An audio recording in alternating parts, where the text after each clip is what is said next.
Guys आज हामी lemon juice बनाउन जाँदैछौँ। सबभन्दा पहिला एउटा खाली गिलास लिने, खाली गिलासमा निम्बुलाई निचोड्ने यसरी।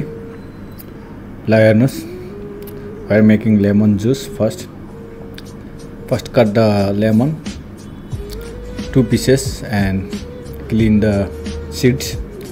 अब बिउलाई सफा गर्ने सबभन्दा पहिला है। त्यसपछि यसमा हालेर निचोड्ने गिलासमा, छानीमा राखेर निचोड्दा अझ राम्रो हुन्छ है। त्यो यसरी निचोड्ने, दुई पिसै निचोड्दिने। एक गिलासलाई एउटा लेमन मतलब एउटा निम्बु निचोड्ने। अब यसरी निचोडिसकेपछि सुगर सिरप हाल्ने।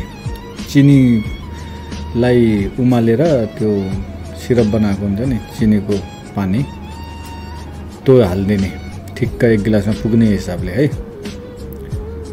60 ml भन्दा अलिक कम हाल्दा हुन्छ यसरी।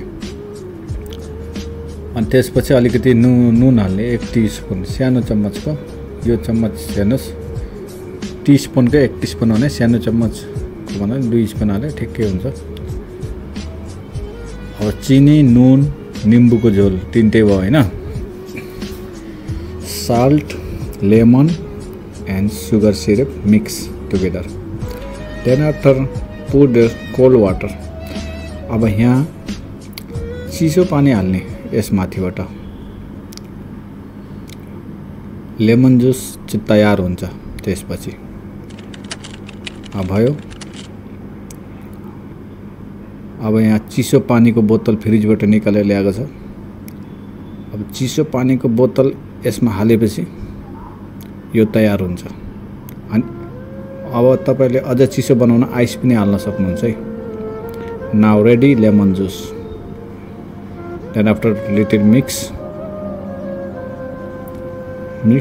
both all mix and then after ready and put ice also on in the glass for cold.